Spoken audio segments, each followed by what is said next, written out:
आज हम एक ऐसी कहानी की बात करने वाले हैं जो जो एक बहुत ही गहरी सच्चाई बताती है किसी भी, जी हां, किसी भी लक्ष्य को हासिल करने के बारे में। ये कहानी है वरदराज की और उस जिद की, उस निरंतरता की जिसने उसकी पूरी दुनिया ही बदल कर रख दी। तो सवाल ये है कि क्या मेहनत सच में किस्मत को बदल सकती है? क्या हमारी कोशिशें इतनी ताकतवर हो सकती हैं कि वो हमारे भाग्य को, हमारी डेस्टिनी को दोबारा लिख दें? ये एक ऐसा सवाल है जो हम सबके मन में कभी न कभी तो आता ही है, और शायद वरदराज की कहानी में हमें इसका जवाब मिल जाए। तो चलिए, कहानी शुरू होती है एक गुरुकुल से और यहीं हमारी मुलाकात होती है कहानी के मेन कैरेक्टर वरदराज से। अब वरदराज भी बाकी बच्चों की तरह ही ज्ञान पाने की चाह में गुरुकुल आया था, लेकिन उसके लिए चीजें बिल्कुल भी आसान नहीं थी, बल्कि कह सकते हैं कि बहुत ही मुश्किल थीं। अब देखिए, गुरुकुल उस जमाने के बोर्डिंग स्कूल जैसा था जहां छात्र अपने गुरु के साथ ही रहते और पढ़ते थे। मतलब उनकी जिंदगी और पढ़ाई सब कुछ एक दूसरे में घुला मिला हुआ था। और इसका एक नतीजा ये भी था कि अगर कोई पढ़ाई में पीछे छूट रहा है तो वो छिप नहीं सकता था, वो सबको साफ साफ दिखता था। और यही बात चीजों को और भी मुश्किल बना देती थी। और यही हो रहा था वरदराज के साथ।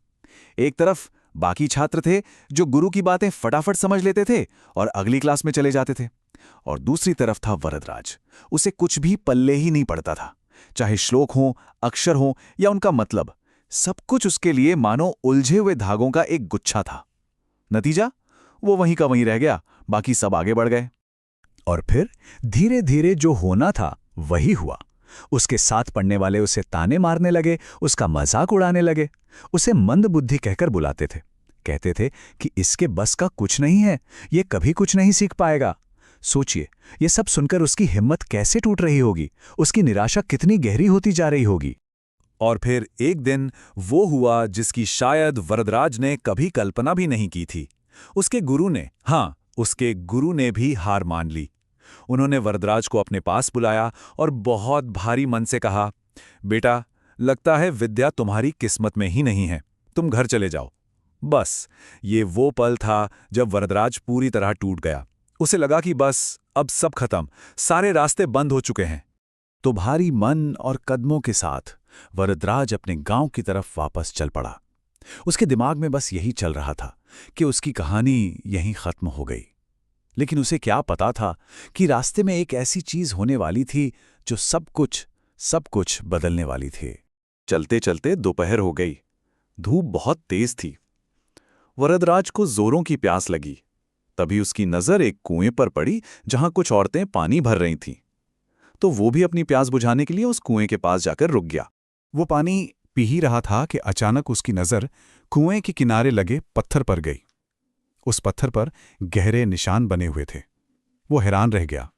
इतना सख्त, इतना कठोर पत्थर, और उस पर इतने गहरे निशान। उसके मन में सवाल उठा, आखिर ये निशान बने कैसे? तो उसने पास खड़ी एक महिला से पूछ ही लिया।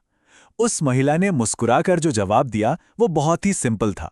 उसने कहा, ये निशान तो इस रस्सी के रोज रोज आने जाने से बने हैं। सोचिए जरा, एक मुलायम सी रस्सी और एक कठोर पत्थर। रोज की रगड़ से उस मुलायम रस्सी ने पत्थर पर निशान बना दिए थे। ये सुनते ही वरदराज के दिमाग में जैसे बिजली कौंध गई।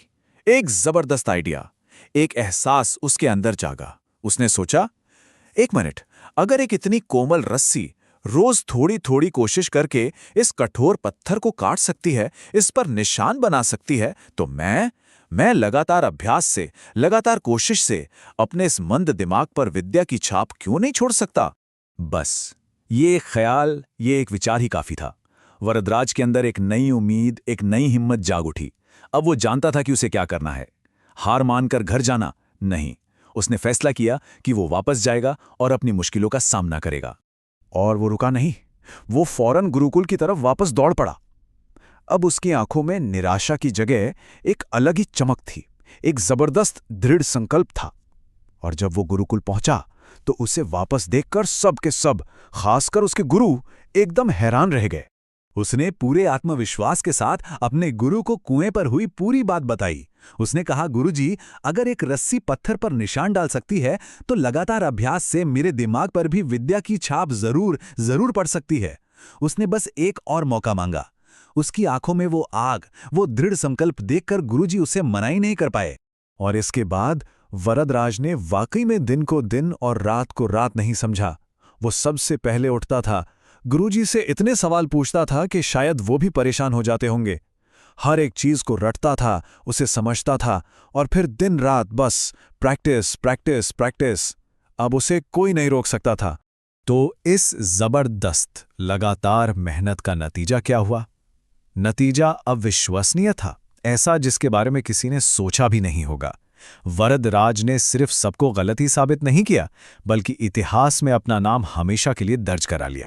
सोचकर देखिए, वो छात्र जिसे कभी लोग मंदबुद्धि कहकर चिढ़ाते थे, वही अपनी लगन और सिर्फ अभ्यास के दम पर अपने जमाने के सबसे बड़े, सबसे काबिल विद्वानों में से एक बन गया। उसका नाम, उसका ज्ञान दूर दूर तक फैल गया। और ये सिर्फ कहने की बात नहीं है, उसने संस्कृत व्याकरण पर कई ऐसे महान ग्रंथ लिखे, जैसे कि लघु सिद्धांत कौमुदी, मध्यम सिद्धांत कौमुदी, जिन्हें आज भी इतने सालों बाद भी बड़े बड़े विद्वान बहुत सम्मान के साथ पढ़ते और पढ़ाते हैं। तो वरदराज की इस पूरी कहानी का सार क्या है? हम इससे क्या सीख सकते हैं? वो कौन सा सीक्रेट है, सफलता का कौन सा फॉर्मूला है जो इस कहानी में छिपा हुआ है?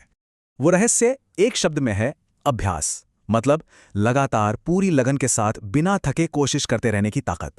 यही वो शक्ति थी, यही वो अभ्यास था जिसने वरदराज की किस्मत को पूरी तरह से पलट कर रख दिया। ये कहानी हमें सिखाती है कि हम जो अपनी सीमाएं मानकर बैठ जाते हैं ना, या किस्मत को दोष देते हैं, वो सब लगातार कोशिश के सामने कुछ भी नहीं है। हमारी काबिलियत फिक्स नहीं है, उसे अभ्यास से, प्रैक्टिस से कितना भी बढ़ाया जा सकता है। तो बात सीधी सी है, किस्मत के भरोसे मत बैठिए, मेहनत कीजिए, क्योंकि जब मेहनत और अभ्यास एक साथ मिल जाते हैं तो फिर एक मुलायम सी रस्सी भी कठोर से कठोर पत्थर पर अपनी छाप छोड़ ही जाती है।